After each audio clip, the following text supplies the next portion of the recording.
Баршаңызға қайырлы күн достар. Менің арнама қош келдіңіздер.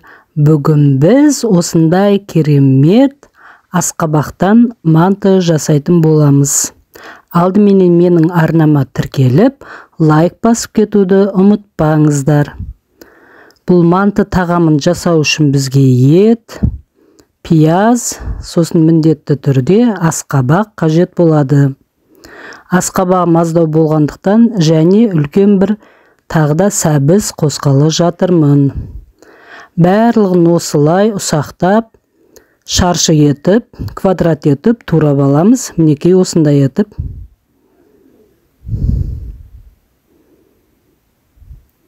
Осылай бәрін жақсылап турап аламыз. Одан кейін барлығын араластырып, мантының ішіне салатын салмасын дайындайтын боламыз. Бұл асқабақтан жасалған манты тағамы бұл өте дәмді болып шығады.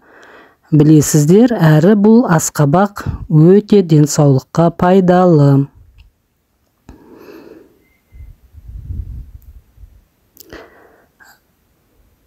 Мінекей асқабағымызда турап болып қалдық. Осылайша бәрін ұсақтап турап, шұңғыл бір ыдысқа жинаймыз. Егерде сіздерге менің жасап жатқан осы манты тамағым ұнап жатса, сіздер де дәл осылай жасап көріңіздер, өте керемет болып шығады. Мінекей пиязды да осылай ұсақтап турап шығамыз. Мен пиязды негізі тураған кезде бөлек ыдысқа турап жинаймын пияздың барлығын. Одан кейін пиязыма тұзды, дәмдеуіштерді салып, жақсылап мұжып, пияздың суы шыққанша жақсылап мұжып араластырып аламын. Одан кейін қалған қоспаларын бәрін бір ыдысқа қосып жинаймын. Мінекей пиязға тұзды салдым. Сөйтіп жақсылап мұжып араластырып аламыз суы шыққанша. Неғұрлым пияз көбірек мұжылып суы шықса, мантымызда соғұрлым дәмді болады. Міне дәмдеуіштерін бәрін қостым. Қара бұрыш, қызыл бұрыш, кристаллик, мантыға салатын дәмдеуіштер, кішкене тұз, барлығын қосып, мінекей жақсылап мұжып араластырып жатырмын. Енді шұңғылдау бір үлкен ыдыс алып, пиязымды саламын, етімді саламын. Мінекей асқабағымды салдым. Енді осы қоспалардың барлығын жақсылап араластырып аламын.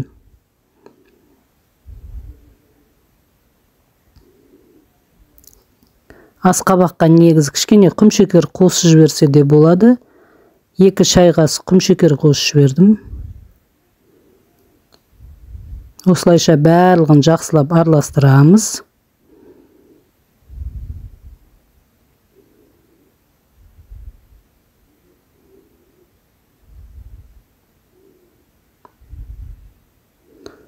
Одан кейін кішкене сумай да қосып жіберсек болады. Сумай қосамын. Барлығын жақсылап араластырып, дайын болған салмамды холодильникке салып қоямын біраз уақытқа. Қалғандары дайын болғанша холодильникте тұрады. Салған дәмдеуіштерінің барлығы бойына сіңіп, өте дәмді болады салмамыз. Одан кейін мінекей қамырымды илегелі жатырмын. 2 кішкене зуала қамыр илеп аламын. 500 грамдай ұнға 2 жұмыртқа қосып, алдын ала дайындалған тұз қосылған жылы суымды осылайша аз-аздан құйып отырып үстіне қамырымызды илеп аламыз. Мантыға аса қатты да емес, аса жұмсақ та емес, орташа етіп қамырын илейміз. Қамырын илеп болғаннан кейін салафанға орап, қамырымызды бір шетке қойып қоямыз, тындырып қоямыз біраз уақытқа. Кем дегенде бір 10-15 минуттай тынып өз-өзіне келгені жақсы қамырын.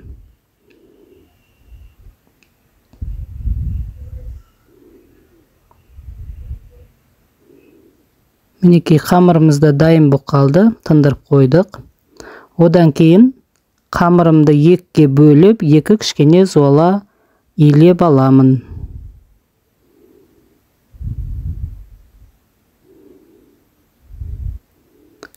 Кішкене ұннан себелеп отырып, осы зуаламызды осылай дөңгелектеп, жұдырықтың көмегіменен жаймалап, осылай қамырымызды жайып аламыз. Барлық жерінің қалыңдығы бірдей болатындай етіп, өстіп айландыра отырып, үлкейтеміз. Кішкене ұрпағын сеуіп отырамыз. Сосын оқтауымызды алып, қамырымызды жаямыз. Айландыра отырып, осылай жайып аламыз.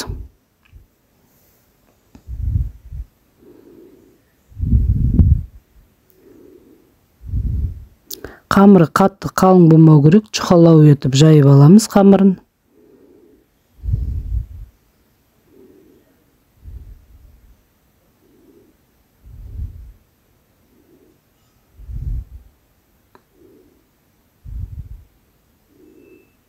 Оның себелеп отырып, осылайша айландыра отырып, жаямыз. Мінекей қамырында жайып болып қалдым. Енді қамырымызды осылай гармошка етіп жинап аламыз да, одан кейін кесіп шығамыз.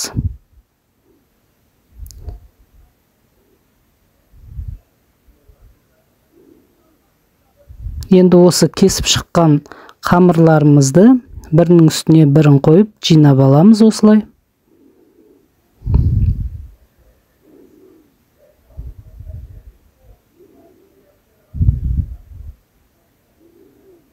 Енді шаршы етіп кесіп аламыз. Аса үлкен қылмаймыз. 10 сантиметрдей шамамен.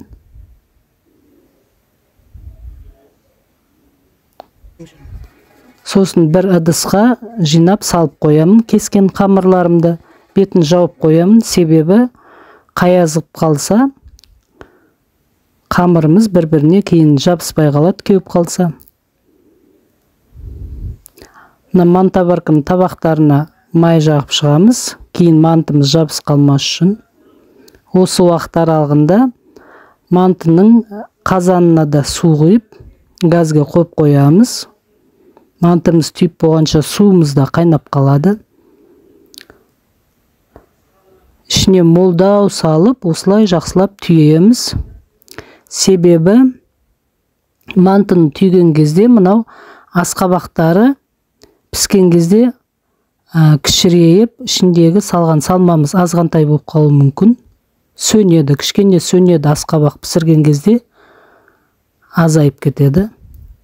Сондықтан да молдау етіп саламыз.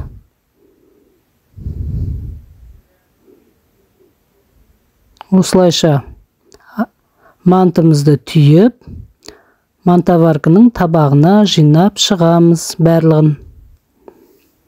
Бір-біріне жабысқанмайтындай етіп осылайша орналастырамыз.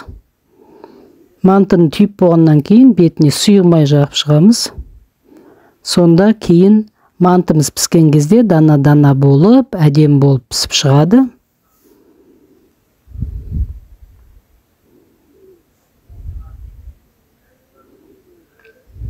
Мінекей түйіп те болып қалдық мантымызды. Енді қайнап тұрған судың үстіне мантымызды қойып, 45 минутқа қойып қоямыз. 45 минутта мантымыз пісіп шығатын болады.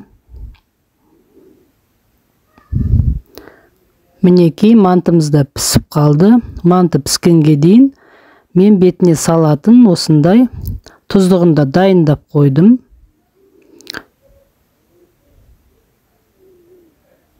Мантымызды үлкен тарелкамызға салып, бетіне тұздығын себелеп, осылай әдемелеп дастарханға алып келе берсек болады. Қараңыздар, қандай аппетитный, керемет болып пісті. Асқабақтан жасалған мантыны білесіздер, өте дәмді болады. көріп тамашалағандарыңыз үшін үлкен рахмет. Сау болыңыздар. Сіздер де осылай жасап көріңіздер. Керемет болып шығады.